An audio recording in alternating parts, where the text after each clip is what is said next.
Avant de rencontrer le pape François, c'est ici au Palais Farnèse, siège de l'ambassade de France en Italie, qu'a démarré la journée du président français avec un rendez-vous en marge du programme officiel, un petit déjeuner avec des représentants de la communauté Sant'Egidio, une communauté de laïcs catholiques très impliqués dans le dialogue interreligieux, dans l'accueil des migrants, mais aussi dans une médiation discrète en faveur de la paix dans certaines régions du monde traversées par des conflits, notamment en Afrique et au Moyen-Orient.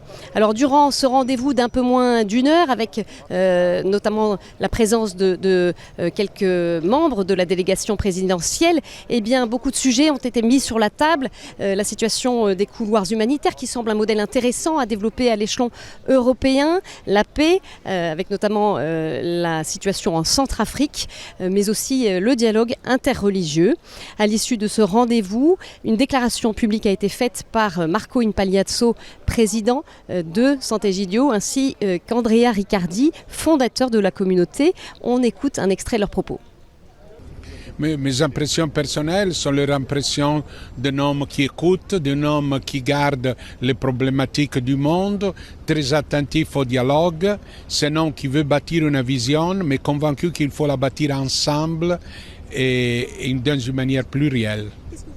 Et la communauté de Sant'Egidio est en France et attend beaucoup toujours de la France, car la France est très enracinée dans la réalité, mais très ouverte à l'universalité.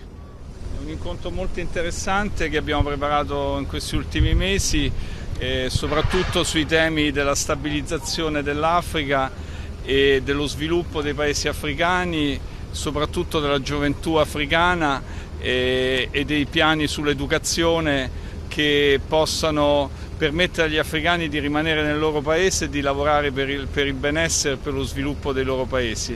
C'è stata grande consonanza con il presidente Macron su questi temi e soprattutto sul lavoro per la pace che la comunità svolge in vari paesi africani, particolarmente nella Repubblica Centrafricana, questione che preoccupa molto il presidente Macron. Les prochains rendez-vous autour de cette journée du président français à Rome sont évidemment à suivre en direct et sur nos réseaux sociaux. Vous pouvez retrouver tous nos flashs, tous nos directs sur ktotv.com.